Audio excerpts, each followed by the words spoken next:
পরের দিন সকাল হতেই সে ছুটে যায় নৈহাটির বড় মার কাছে। কিন্তু বড় মার মন্দিরের সামনে পড়ে লম্বা লাইন, প্রচণ্ড ভিড়। সারা দিন লাইনে দাঁড়িয়েও বিজয় বড় মার দর্শন পায় না। মন্দিরের দরজা বন্ধ হয়ে যায়। কেশবপুর নামে এক গ্রামে সুজয় আর বিজয় দুই ভাই ছিল। তাদের বাবা মা মারা যাবার পর থেকে বিজয় তার দাদা বৌদির কাছেই থাকতো। দুই ভাই জমিতে চাষের কাজ করত, তার সাথে বিজয় তার পড়াশোনাও চালিয়ে যেত। একদিন সকালে, কি রে বিজয়, হলো তোর? তাড়াতাড়ি চল, আজ জমিতে অনেক কাজ আছে। হ্যাঁ দাদা, আমি একদম তৈরি, চলো। ঠিক তখনই সুজাতা রান্নাঘর থেকে বেরিয়ে আসে আর বলে, এই নাও ধরো, এতে দুজনের মতো খাবার বেঁধে দেওয়া আছে, সময় মতো খেয়ে নিও। সুজয় সুজাতার হাত থেকে খাবার নিয়ে জমির দিকে চলে যায়। তারপর দুই ভাই মিলে জমিতে কাজ করতে থাকে। বেলা বাড়ার সাথে সাথে সূর্যের তাপও প্রচণ্ড বাড়ে। আর ঠিক তখনই বিজয়, একটু জল খাবো। দাদা, দাদা, কি হলো তোমার? তুমি এরকম করছো কেন? বুকের বাঁ দিকটা কেমন যেন ব্যথা করছে।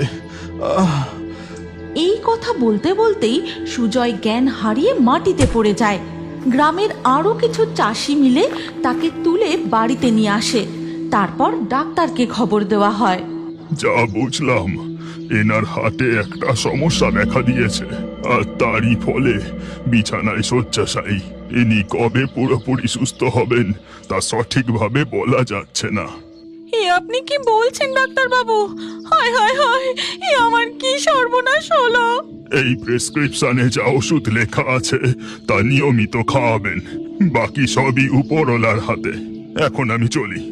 এই কথা বলে ডাক্তারবাবু সেখান থেকে চলে যান। ওগো, এ তোমার কি হলো? তুমি ওঠো, কথা বলো। হে ভগবান, এখন আমার কি হবে? এই সংসারটা আমি কি করে চালাবো? তুমি কোনো চিন্তা করো না বৌদি, আমি দাদার সেবা শুশ্রূষা করে দাদাকে ঠিক সুস্থ করে তুলবো। আর দাদা যতদিন না সুস্থ হয়, এই সংসারের সব দায়িত্ব আমার। আমি সারা দিন রাত জমিতে কাজ করব, দাদার ওষুধের জোগাড় করব। তুমি কোনো চিন্তা করো না বৌদি। এরপর থেকে বিজয় সারা দিন কঠোর পরিশ্রম করে, সংসারের সব দায়িত্ব পালন করে, সাথে দাদারও নানা রকম সেবা করতে থাকে। কিন্তু তার দাদার সুস্থ হওয়ার কোনো লক্ষণই দেখা যায় না। একদিন জমি থেকে ফেরার সময় পাড়ার চায়ের দোকানে বিজয় শুনতে পায়,